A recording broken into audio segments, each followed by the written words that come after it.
Hi everybody. Today we'll be working in this book here, which is Shadowscapes by Stephanie Law. And this is a really beautiful book with lots of lovely illustrations in it. But to me, they really speak as if they want to be coloured with watercolour. To me, it just seems that way. Unfortunately, I have tried using watercolour in this book, and the paper just really doesn't like having watercolour used on it. It really wrinkles up, really warps. So I thought maybe what we could try today is playing around with using watercolour pencils. I have here my very small set of Albrecht Dürers. I thought I could maybe bring those in and try using the colourless blender technique to dissolve the ink in the watercolour pencils and see what we can get happening with that.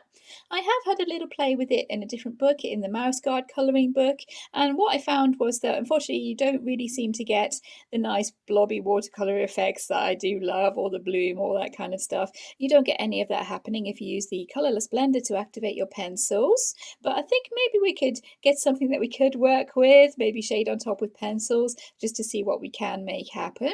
So I've got here a couple of alcohol marker colourless blenders. Those are both from Ohuhu alcohol marker sets. This one is from the skin tone set. This one is from my big set of markers. And I also have this one from the Ohuhu marker water-based markers. So that's the one I tried in the Mouse Guard book, and that one wasn't really giving me the nice blobby effects that I like. So maybe we can try using the alcohol marker blender, see if that does make a difference. But anyway, I thought maybe that was something we could play around with today, seeing as this paper doesn't really take to the water very well. So I've picked out a page with a dragon on it, as dragons are one of my themes for this month. So I'll clear everything away, zoom us in, and we'll get started. So this one is the page that I've picked out to actually work on today. But before we start, I'll see if I can find the page I actually did try and use watercolours on. Here we go, this is the one. And for this one, I was using the Castle Arts watercolour pencils, the portrait set of Castle Arts watercolour pencils. And maybe I added a bit too much water, or maybe the paper just really doesn't like having the water media used on it. But you can see there that the page has wrinkled a heck of a lot there. And I did have to actually flatten that page out, leave it under a big pile of books for a while to try and get that page looking at least a little bit flat. But we did get the nice watercolour effects that I do like here by adding the water. I don't think we'll be able to get those by using the colourless blenders, but we can have a try. I think these kind of pen and ink illustrations really do work quite well with a bit of a watercolour wash effect going on with them. So we'll see what we can do on the page that we have picked out. So here is our dragon here, and I'm going to be making him into a red dragon. The symbol of Wales is the red dragon, and I'm taking Wales and dragons and daffodils as my theme for March this month in honour of St David's Day, who is the patron saint of Wales. So yeah, this dragon is going to be a nice red Welsh dragon. And I thought something else I could actually try out today that I haven't really tried before is bringing in a little bit of an underpainting maybe with a complementary colour, because using a complementary colour, and the complementary colour for red is green, so I thought maybe I could bring in a bit of an underpainting for the shadows here and adding a little bit of green into these shaded areas, maybe letting that dry and then coming over the top with the red. This is something I haven't really tried in colouring books before, especially not with watercolour pencils, but I thought maybe I could give that a little bit of a go, see if we could get it to work. So I'm just going to add a little bit of green here. It's a little bit kind of nerve-wracking. As I said, I've never really tried this before, bringing in the shading with the complementary colour as a bit of an underpainting. I have actually tried bringing in the complementary colour as a bit of a shading on top, as in putting the green on top of the red to come up with a few little bits of shadows, but I've never really tried doing any kind of underpainting.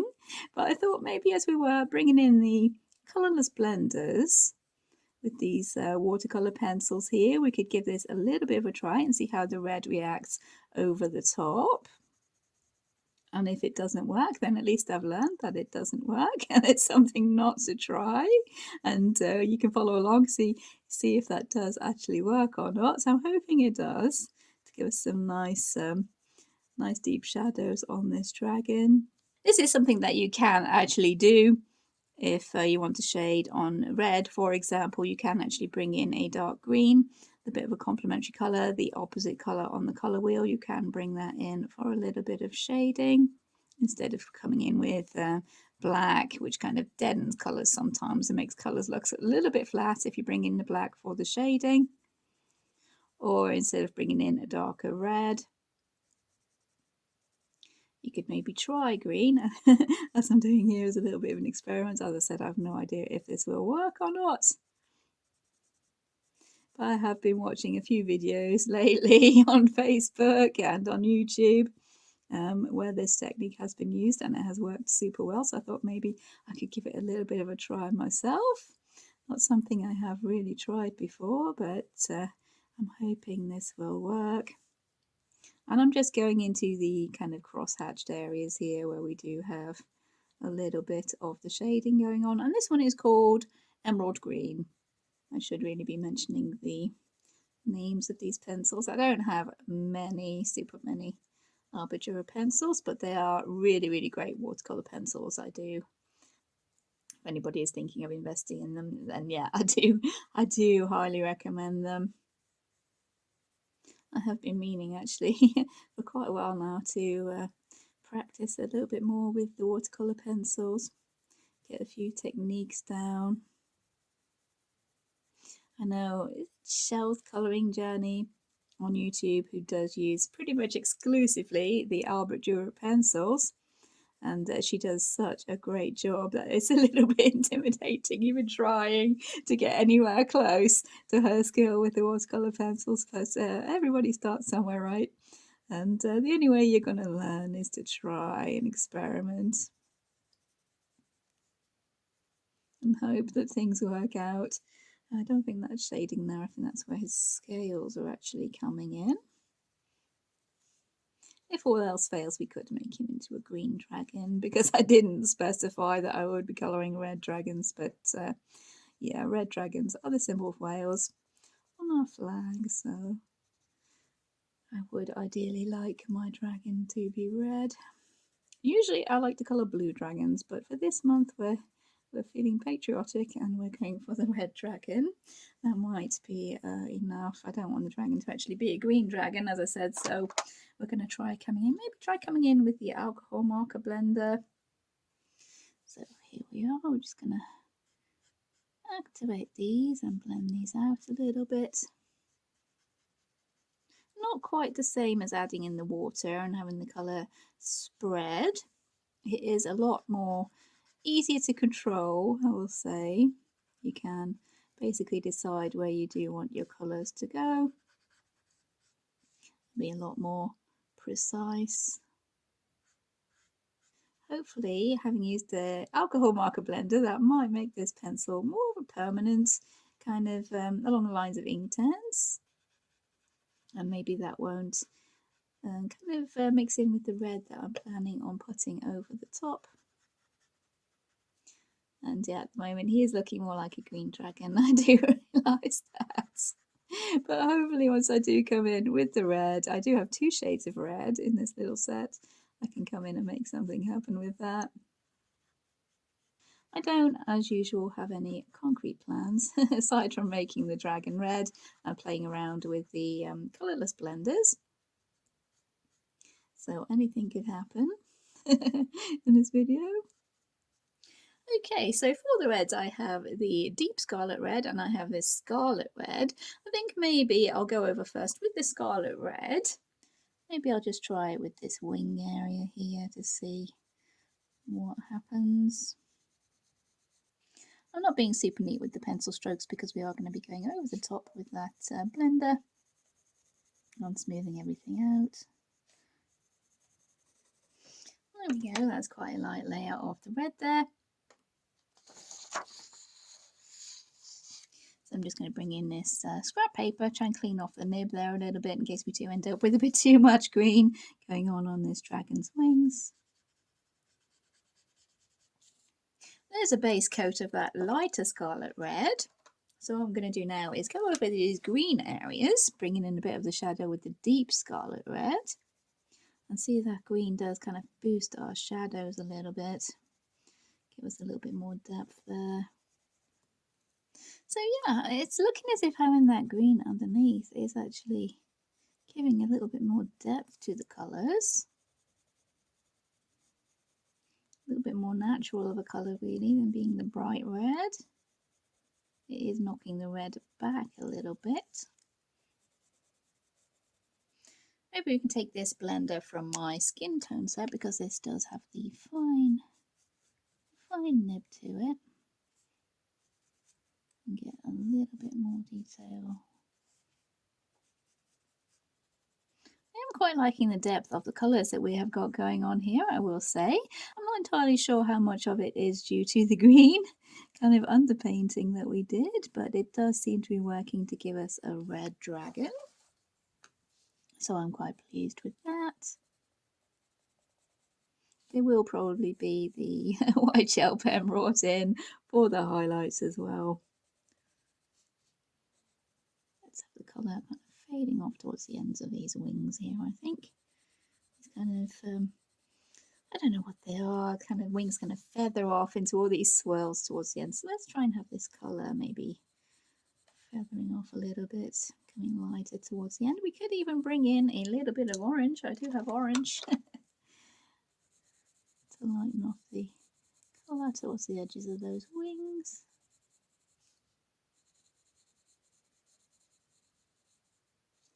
Not sure how well that orange will react with the green, but this is just for playing around. We are experimenting here. A little bit more of the fine tip alcohol marker blender there. The orange has blended slightly into the red. I think that's because we laid the both down before I actually went in with the alcohol blender there. But I think once we get a little bit of white highlights happening here, then we're good. I'm not sure if that's something I will continue to use, is using this green as a bit of an underpainting. It's probably something that I would have to get used to, but it is something, as I said, I've seen in a few videos on the reels on Facebook, on the YouTube shorts, things like that, where people have been using the underpainting of the opposite colour when using watercolours, and it does seem to give some nice shadowy colours, so I thought it might be worth a little bit of a try. And so far the paper doesn't seem to be buckling, which is also a bonus. Not sure how many layers we'd be able to go up to using this method. It's not something, as I said, I've really used much. I have tried it out. It was given as a tip in a comment on one of my previous videos, and I've tried it out very slightly. Yeah, in the mouse guard colouring book, where it also seemed to work quite well. Quite an easy way to cover a large area to give fairly flat colour is to do a very light layer of the watercolour pencil and then go in with a blender to smooth it out. That seemed to work quite well in the mouse guard book. Let's see what we can do with our white highlights. I wonder if using the alcohol marker means that the colour doesn't bleed through into the white. Now that would be a bonus, as I do love my white highlights. We'll add some highlights to these feathery bits of his wings and maybe cover up a little bit too much green. I was a bit too enthusiastic with the green there, I think. We don't want this guy to be a red dragon, not a green dragon. But I think, yeah, the green is sort of boosting those shadows a little bit. Maybe bringing a little bit dry over the top as well for a bit of shading. Yeah, seems to be working. Yeah, I'm kind of committed now, so I will carry on with using that green as a bit of a shade on this dragon. Okay, I'm pretty pleased with how that is actually going. And just as a little bit of a recap, what I wanted to try with this dragon is bringing in a little bit of green as a kind of underpainting. Blending that out with the Colourless blender as a little bit of shading, mainly in the areas where we have this cross hatching going on in this kind of pen and ink sketch here. Then I went over the whole area just with a light layer of this light red. This one is just called Scarlet Red. I went over everything, or the whole area of this wing here, just with a light layer of the Scarlet Red. Then I blended that out with the alcohol marker again, went over the top with the deep Scarlet Red, especially in the areas where we have the green, maybe blended that out, added a little bit of the Scarlet Red dry for shading, and I think we do have something that we can kind of work with there. I think that's looking pretty good so far, so I'm going to go ahead and colour the rest of the dragon now. First of all, I'm going to do this light layer of the Scarlet Red over the whole dragon, and then maybe catch up with you once I've finished with that. There is our first kind of wash of that Scarlet Red colour over most of our dragon there. So next what I did was take the deep Scarlet Red and go over the areas where we do have the deeper shadows, mainly over the areas where we did put in that green. And with that kind of green undercoat there, I think we are making this darker red look even darker. Yeah, hopefully that difference is showing up there on the camera. I'm not sure if it will be, but we can see here where we did go in with the green as a kind of undertone there and coloured over the top with the red. This shadow red that I've put over the top, the darker red, is looking a lot kind of more desaturated, more shadowy.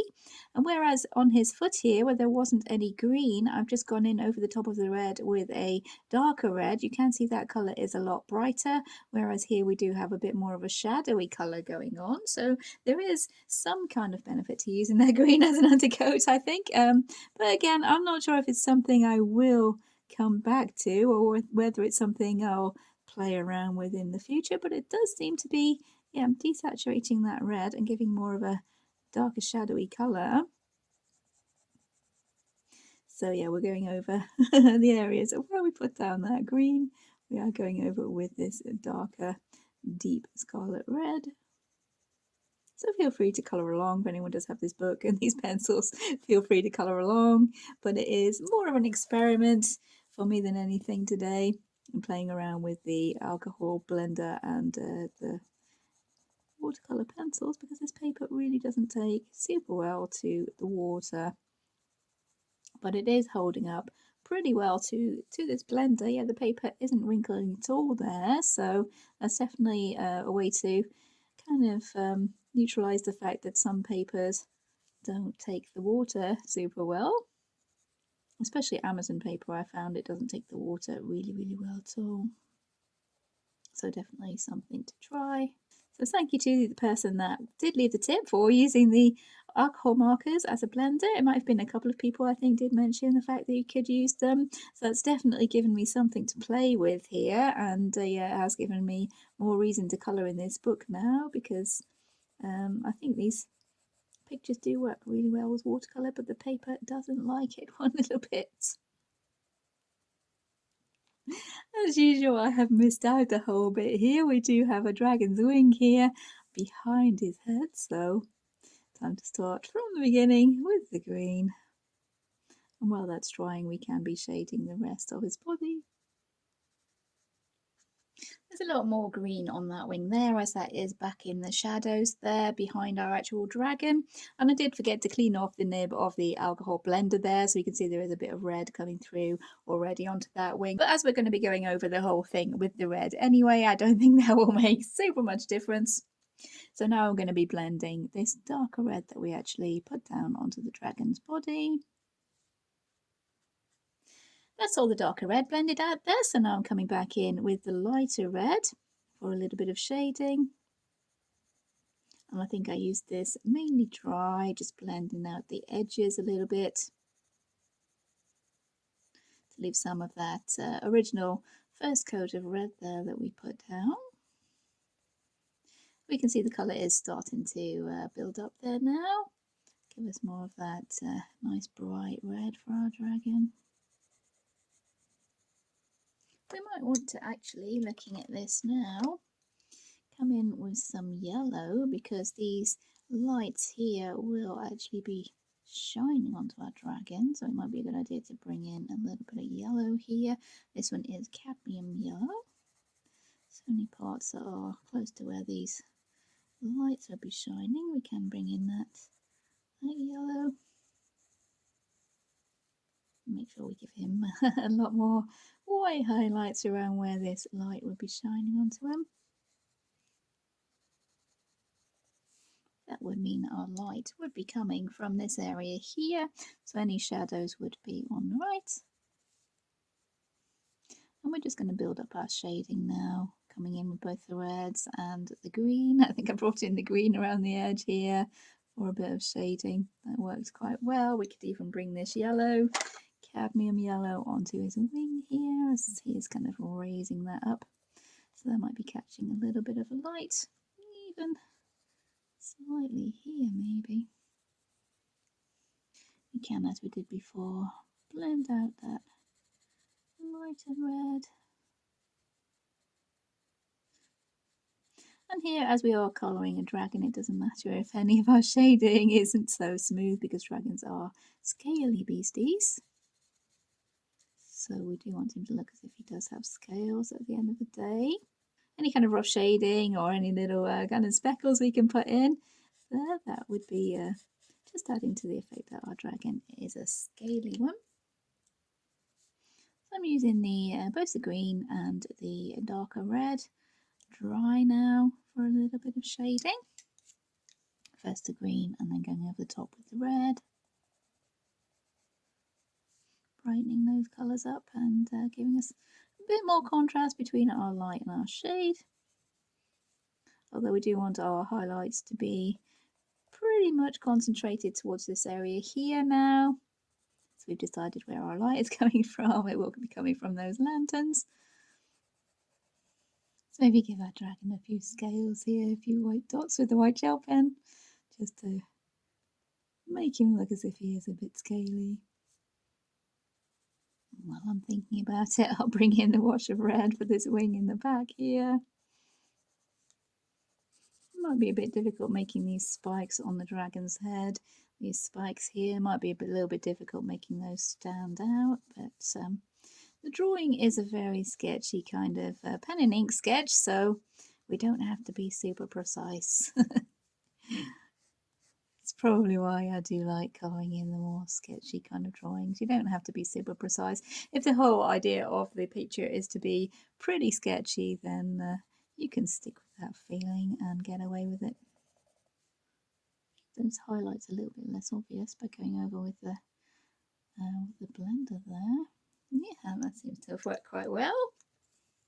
So we're going to be bringing in the orange a lot more around here, I think, because we do have that lighting coming in. Do we have a lighter yellow? Or was that the lightest yellow? I think that was the lightest yellow. Cadmium yellow, yeah. I want to make sure that these lights, whatever they are, those are where our light is coming from, so there will be a kind of a glow around them. Not entirely sure how to make that work with watercolour pencils, but we will see what we can make happen there, I think. We are experimenting. You can feel free to try whatever we want, and if it doesn't work, then yeah, you don't have to copy me at all. So we want this dragon to be fairly well highlighted along these places that are closest to the lantern, so let's bring in the highlights. Pick out a few edges of these really big scales he's got going on here. Again, we don't have to be super precise because the whole picture is sketchy. Not sure what's going on with his neck there, but we will highlight and put a few scales in there. Keep it sketchy.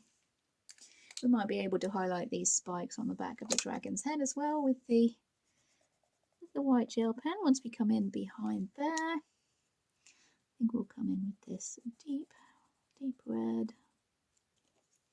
I've kept this back wing here of the dragon mainly the darker red with maybe a little bit of shading with the green there, just to knock that back, make sure it looks as if it is actually behind it.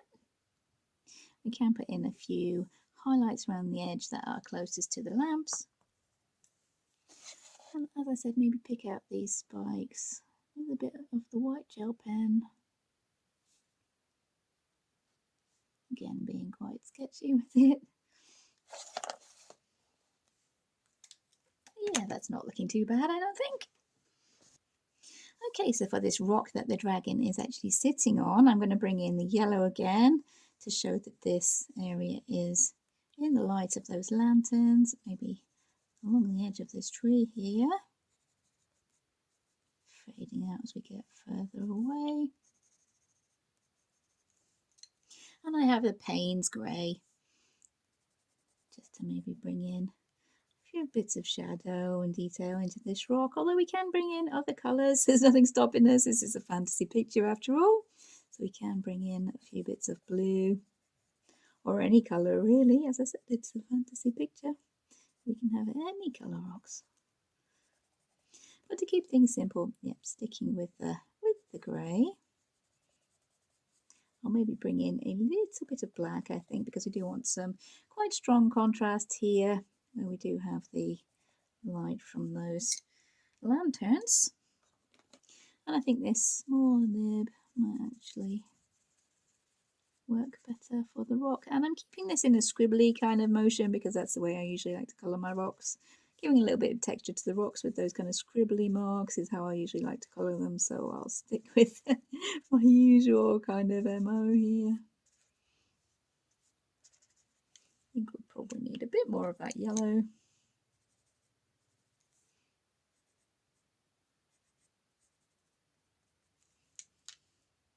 I do have a more yellowy green here, the olive green for the grass.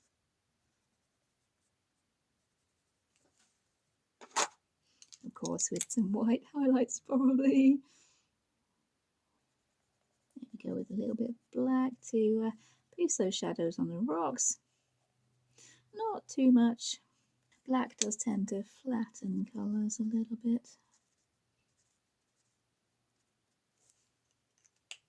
I did mention using blue, right? Why not? Why not use a little bit of blue? I do have this light greyish blue here. And that does seem to be helping a little bit with those rocks, so yeah. Throw in some blue. Again, it's scribbling a little bit to give that rock texture there. Not being super precise because the whole picture is sketchy.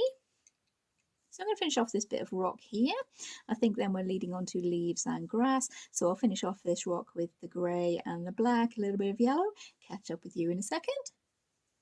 So I went ahead and finished off the rock there, exactly as I did this top bit here, except I did add in a few kind of scribbly white highlights there to carry on with the overall kind of feel of the picture. It's fairly sketchy.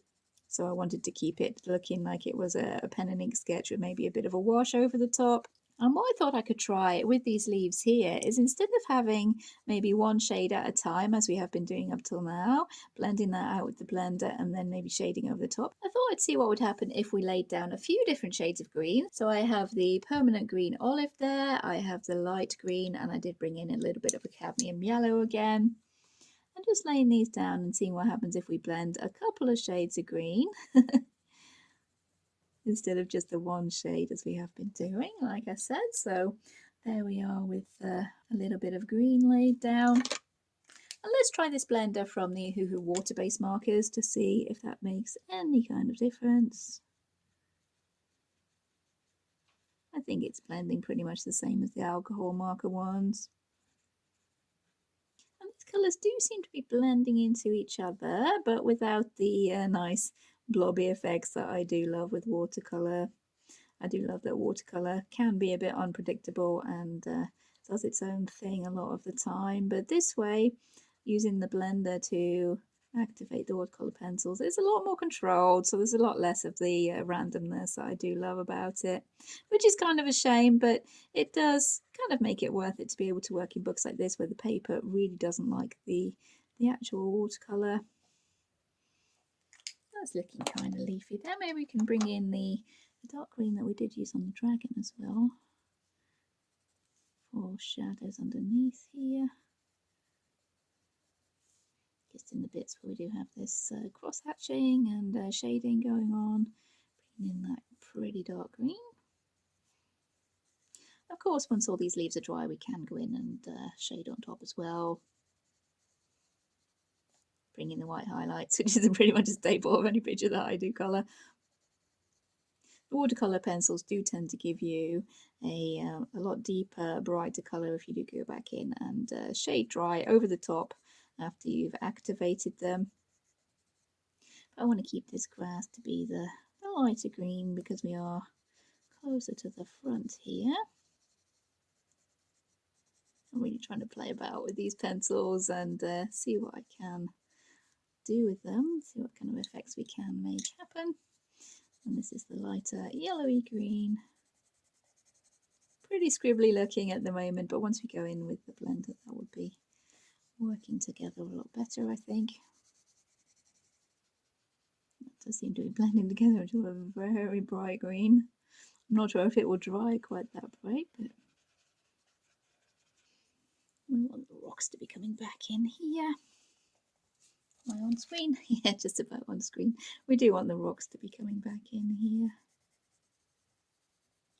Yeah, that seems to be working. Okay, let's see if we can bring in a few white highlights here to bring this foreground to the foreground, to the front.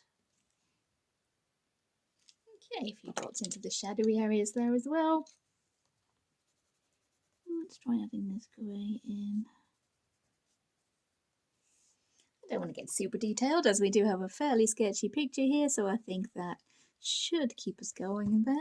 Plus the fact is we want the dragon to be the focus here.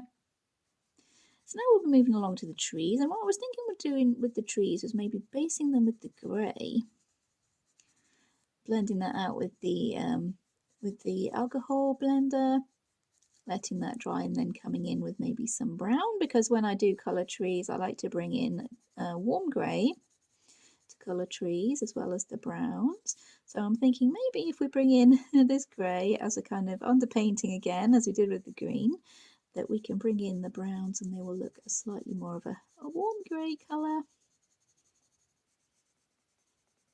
These colours are pretty bright, so we don't really want them to be outshining our dragon. We want our dragon to be the focal point, so we do want our trees to look fairly desaturated.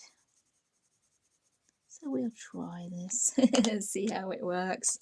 It's an experiment, as I've said a couple of times. I'm just playing here, finding out how I can actually use these pencils with the alcohol blenders. This is a fairly different way of using watercolours, or watercolour pencils in this case for me, because when I do use a water-based paints like watercolour or the watercolour pencils, I do like to add in the water, let the colour spread out, let it do its own thing on the page and see what we come up with. I like the randomness, and this is a lot more controlled, so yeah, it's not really what I am used to doing. This tree maybe needs to be a lot more brown because we are close to the light there. Plus we're going to be having this tree go over the rock, so we do want to be having the brown come in front of our dragon. Don't want to be having so much grey on that one. We do have dragon tail here. I didn't realise that was dragon's tail. I thought that was some sort of plant. No, that's the dragon's tail. I can see scales on it there. Am I on the camera? Yep, this is the dragon's tail. I can see the scales there, so we do have a bit of a tail going on. I'll have to come in with the reds there. But these trees kind of further away from the light, we can bring in the grey a little bit more. We do want them to be knocked back. These little fairy people, I'm not entirely sure what colour those are going to be at the moment. But yeah, it is a fantasy picture, as we have said already, so any colour could go really. I'm planning on making the sky blue, so being a little bit boring with that. My sky is going to be blue, kind of a traditional blue sky, and we're going to need some colour that will stand out. Maybe they could be little green fairy people, bringing this green again over here. That might work quite well. Kind of nature fairies. And again, we're going for texture here with the bark of the tree, so we don't have to be too super neat with that blending here. And that should do. We are getting across the top of the dragon there. We are in the foreground there at the front of the picture, so we do a lighter colour. And we don't want our grey that we're using here to blend the trees too much into the rocks, so I'm thinking we can work with that now. Okay, before we go any further, let's get this dragon's tail done. There's always one bit I forget, but to be fair, yeah, I didn't realise it was actually the dragon's tail here. Not going in with the green to be shading that because we are right at the front. We do want the colours to be fairly bright and eye-catching here.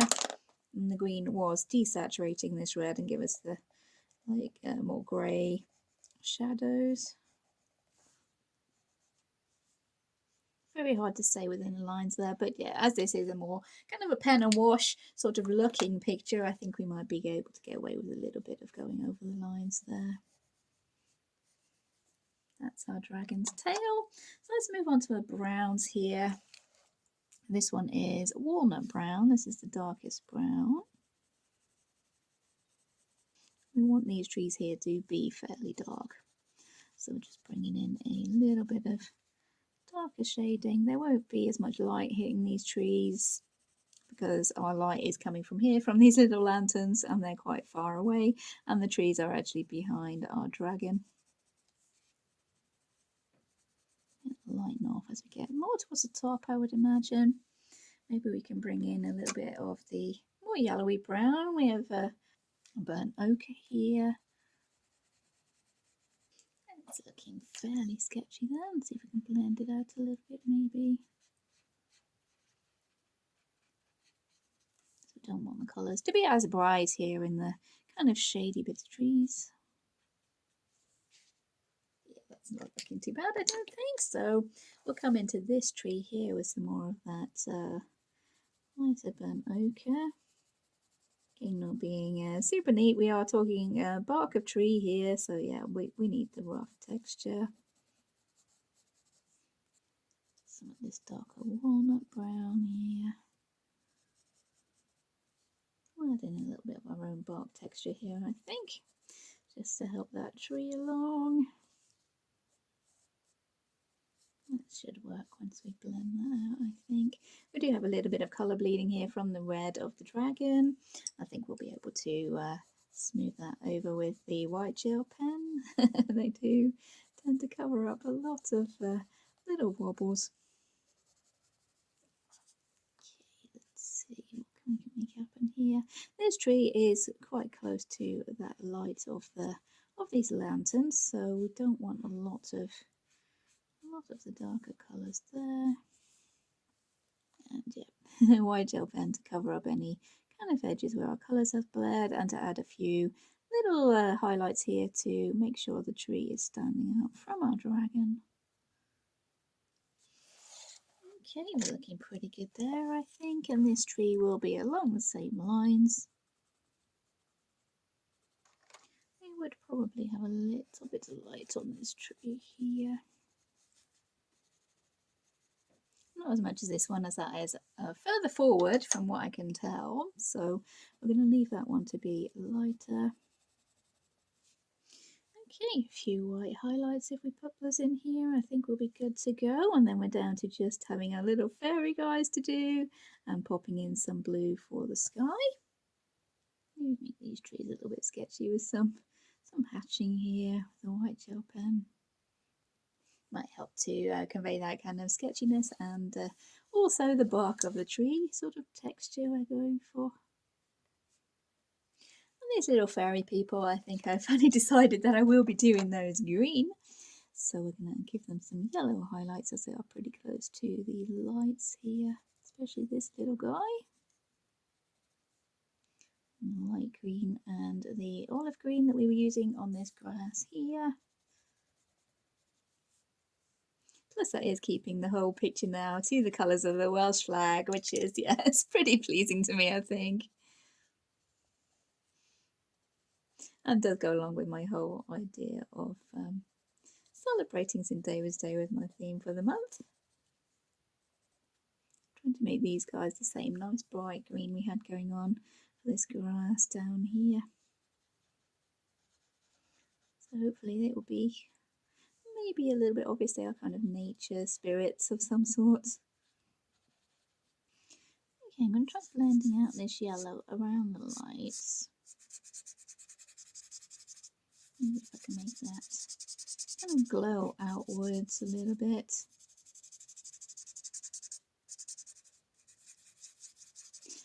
idea I think I've had for the background is to leave most of this middle area with the background being white and just bring in the blue for the sky, maybe along the edges of the actual picture, because as we are going seemingly to be going for a full-on Welsh flag kind of effect here, the background of the Welsh flag, if anyone isn't familiar with that, is white. The whole idea of the Welsh flag is a red dragon on a white background and green along the bottom, a stripe of green, stripe of white, and a red dragon in the middle. So that seems to be the idea I'm going for here with this whole picture. We have added in the grey of the rock and the brown of the trees, but the green and the red is kind of the same idea. So I want to keep the background mainly white in the middle, but with some blue coming in around the edges. I thought maybe we could make that work, maybe by blending that with the alcohol blender or something. So I've got this light ultramarine, I think this one is called, and I'm gonna add some blue around the edges and maybe a little bit of a darker blue as well. Try and fade into the middle, maybe try and cover up a little bit of this where my colour has got a little bit over the edge. Yeah, I want to bring in this light blue fading into the middle around the edges of the background. That's the idea. Whether it will work or not, I really can't tell you. It's all just a little bit of experiment, playing around here, having a bit of fun. As it's mostly the case with my pictures, to be perfectly honest. Yeah, if you're not having fun with it, what are you doing, right? Yeah, this side of the picture would, in theory, have the more darker blue in the sky, because we're getting further away from the lights here, so we would have a lot more of that blue happening. I'm really not trying to be perfectly neat with this, as you may have guessed, because the sketchy nature of the picture, as I've mentioned a few times. I don't want to be too super neat with it. Plus we are going to be going in with the blender and trying to actually blend out that blue anyways.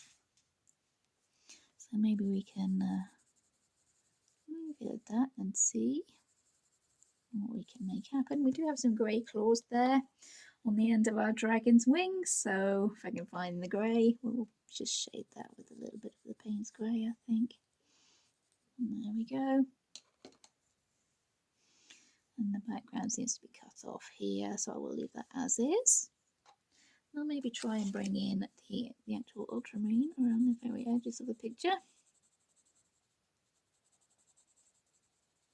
and see how that will actually blend out. Maybe if I move in from the outside with my actual blender, then we can get something happening there. But overall, I think I'm fairly happy with how you can actually work with the watercolours and the blenders in this book. You don't get all the nice watercolour effects, although if I wanted them, I could technically draw them in. Yeah, I do tend to use that technique myself a lot, where I do draw in the watercolour effects with coloured pencils. So if I did especially want them, I could do them.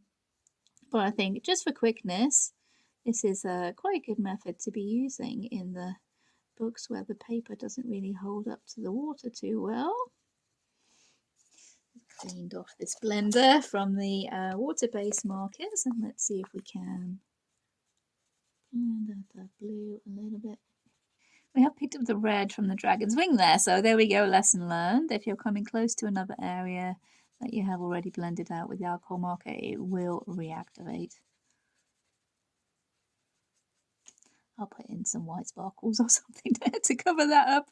No worries, it is not unfixable. It's a minor setback. So we're going to have to be fairly careful coming into all these little areas that we're not reactivating anything we don't want to be. And moving from the outside in to try and blend in that darker colour into the lighter colour, in theory anyways. Without, oh no, the red is smudged again. Okay, that's half of the background done there. I'm pretty pleased with how that is looking. We may come in and shade with the pencils dry, especially around these edges, with the ultramarine, just to define the outer edges of that border a little bit more. I could even go around this outside edge here with the white. That's a possibility. Just wondering out loud, really. But yeah, fairly happy with how that is looking. That's giving me the effect that I was going for there. So I'm going to carry it on and go around all these other outside edges here, leaving our light source to be those lanterns in the middle. And also being careful not to touch any of this red with our blender, because yeah, it will reactivate, as I have learned. I would say we're pretty much done there now. No need to zoom out. We can see the whole picture on the screen. And that was a pretty quick one to colour today, mainly playing with the watercolour pencils and seeing what happens when you do try blending out with the alcohol marker colourless blender. And I think, yeah, we've got a pretty good result going on there. It is a lot more of a controlled way of using the watercolour pencils. The watercolour doesn't get to do its own thing quite as much.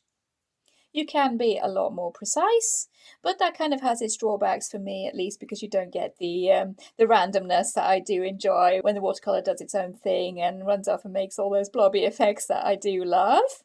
But yeah, I think I can show you. That is the one that we colored today, and the one that I did color with the watercolor pencils was this one. So we can see there is quite a bit of a difference there with the colours. This one was the Castle Arts watercolour pencils, the portrait set of watercolour pencils there. But yeah, the watercolour really wasn't working super well with this paper. It was buckling quite a lot, and you can see there that this paper hasn't buckled at all. It is a really good way of using your watercolour pencils in paper that won't take the water. And the colours have ended up super bright compared to the other pencils. But yeah, these are Albert They are a better quality pencil than the Castle Arts watercolour pencils, even though I will happily use either of them. The Albert pencils are very good quality watercolour pencils. I do recommend them. But all in all, that has been a fun little experiment for me today, and hopefully it's been enjoyable for you guys to follow along as well as I experimented with this picture today. Thank you so much for watching, everybody. If you have enjoyed the video, please consider liking and subscribing. Take care, and I'll see you in future videos. Bye.